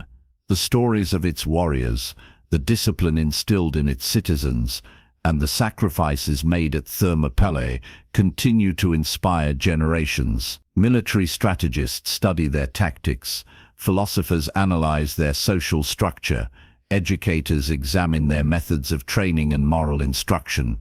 The Spartan ideal, courage, loyalty, and unity remains a benchmark for human potential, demonstrating what can be achieved when individuals dedicate themselves fully to a shared purpose.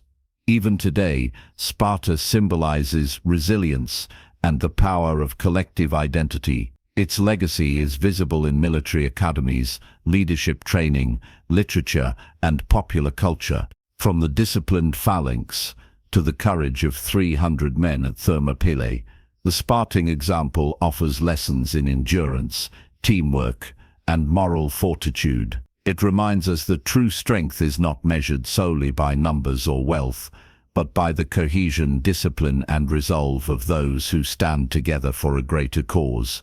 Sparta also serves as a cautionary tale. Its decline underscores the importance of adaptability, innovation, and balance. A society that prioritizes a single goal above all else may achieve greatness, but without flexibility, it risks collapse. This duality, the power of focus and the danger of rigidity, is perhaps the most profound lesson Sparta offers. Its story encourages reflection on the structures, values, and priorities that define civilizations and the delicate balance required to sustain them over time. Ultimately, Sparta's legend endures because it captures the extremes of human potential. It is a society that demanded perfection, cultivated warriors, and achieved feats that have echoed through millennia. At the same time, it reminds us of the costs of such perfection and the vulnerabilities that accompany inflexibility. In remembering Sparta, we are reminded of both the heights humanity can reach when united in purpose and the fragility of even the most formidable systems when they cannot adapt. The Spartans were more than warriors. They were architects of a culture that reshaped Western civilization. Their discipline, courage, and unwavering commitment to duty set standards that resonate even in modern times. They remind us that greatness requires sacrifice, that unity is powerful, and that the human spirit, when focused and disciplined, can achieve legendary feats. Sparta's story is timeless, a powerful illustration of the extraordinary possibilities and inherent limitations of a society built entirely around courage, discipline, and collective purpose.